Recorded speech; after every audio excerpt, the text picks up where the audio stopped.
نبی پاک صلی اللہ علیہ وسلم کی خدمت میں آئے، کہنے لگے یا رسول اللہ صلی اللہ علیہ وسلم غربت بڑی ہے، میرے لیے دعا کریں اللہ زیادہ مال دے۔ تو محبوب صلی اللہ علیہ وسلم نے فرمایا تو جس حال میں اچھا ہے وہ تیرے لیے بہتر ہے، جس میں تو ہے وہی حال تیرے لیے، فرمایا تو جس حال میں ہے نا وہ حال تیرے لیے بہتر ہے، اسی میں رہ۔ کہ نہیں حضور دعا کرے، فرمایا سال بعد تو باز آ جا، حضور دعا کرے، فرمایا تو باز آ جا، 2-3 دفعہ کہا، ضد کی، محبوب نے فرمایا جا پھر اللہ تجھے زیادہ پیسے دے گا۔ چند بکریاں خریدی، اتنی برکت ہوئی کہ بکریوں کے ریوڑ بن گئے، پھر کچھ بکریاں بیچ کے گائے خرید لی، ان کے بھی ریوڑ ہو گئے، پھر کچھ اونٹنیاں لے لی، ریوڑ ہی ریوڑ۔ پہلے 5 وقت مسجد میں آتے تھے، اب فجر اور عشاء رہ گئی۔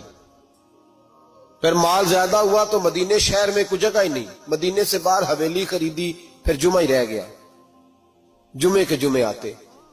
زکوٰۃ کا حکم آیا، میرے نبی کریم علیہ السلام نے حضرت ابو ہریرہ کو بھیجا، فرمایا جا اسے کہہ تیری زکوٰۃ بنتی ہے 2.5%۔ سالبہ کے پاس حضور نے پیغام بھیجا، پہلے تو کہا تیرے لیے بہتر نہیں مال، جب اصرار کیا تو بڑی برکت ہو گئی، بڑا آیا تو فرمایا زکوٰۃ دے، 2.5% زکوٰۃ ہے۔ جب سوچا کہ 5 اونٹوں پہ 1 بکری جائے گی اور بڑا سارا مجھے دینا پڑے گا، اب جب غور کیا تو یہ تو نہ کہا کہ میں نہیں دیتا۔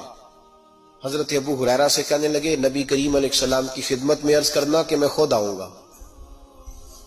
حضرت ابو ہریرہ نے آ کے عرض کی یا رسول اللہ صلی اللہ تعالی علیہ وسلم، حضور وہ کہتے تھے میں خود آؤں گا، تو کہتے محبوب نے ٹھنڈی سانس لی، فرمایا اسے کہا تھا کہ تیرے لیے مال بہتر نہیں، اب ہلاک ہو گیا، ہائے افسوس ہلاک ہو گیا۔ ان کو بھی تھوڑی دیر کے بعد احساس ہوا کہ یہ میں نے کیا کیا، نبی پاک کو ہی کہہ دیا نہیں ہے، حضور کو کہہ دیا بعد میں آؤں گا۔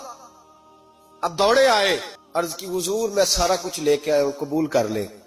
محبوب نے فرمایا گویا بلال حبشی کی خشک کھجور بھی قبول ہے، اور صہیب رومی 1 اٹی بان کی لائے تو وہ بھی قبول ہے، اور عمار بن یاسر اور مصعب بن عمیر اگر 2 دینار دے جائیں اور کوئی پرانا جوڑا کسی سپاہی کے لیے چھوڑ جائے تو وہ بھی قبول ہے، لیکن تو اپنا لاکھوں لے کے چلا جا، تیرا کوئی نہیں قبول، معاف کر دے۔ فرمایا جا معاف کیا، پر پیسے لے کے نہ آنا۔ اگلے سال پھر آئے، بندے ہوئے ہاتھ ہیں، محبوبہ میں دولت کا کیا کروں گا، آگ لگانی ہے، قبول کر لے۔ فرمایا تو لے جا، تیرا نہیں قبول، گرا جو ان کی نگاہ سے وہ سنبھل نہیں سکتا۔ حضور نے وصال ظاہری کیا تو جناب صدیق اکبر کے پاس آئے، لاکھوں کا مال، ابو بکر قبول کر لو، تو جناب صدیق اکبر کہنے لگے اس کا کر لوں جس کا نبی نے نہیں کیا، چل جا کوئی نہیں چاہیے۔ حضرت عمر کے زمانے میں قحط پڑ گیا، بارشیں نہیں ہوتی، غلہ نہیں ملتا، حالات خراب ہے، مالی طور پہ بحران آ گیا، غربتیں، مجبوریاں، تکلیفیں، آ کے روئے، عمر میرا قبول کر لو، مجھے معافی تو مل گئی تھی نا۔ فرمایا معافی اپنی جگہ پہ، پر جس کا مصطفیٰ نے قبول نہیں کیا۔ بہت سارے لوگوں کو پتہ ہی نہیں کہ ان کا قبول ہی نہیں ہوا، اور وہ الجھے ہوئے، انہیں خبر ہی نہیں کہ اصل بات کیا ہے۔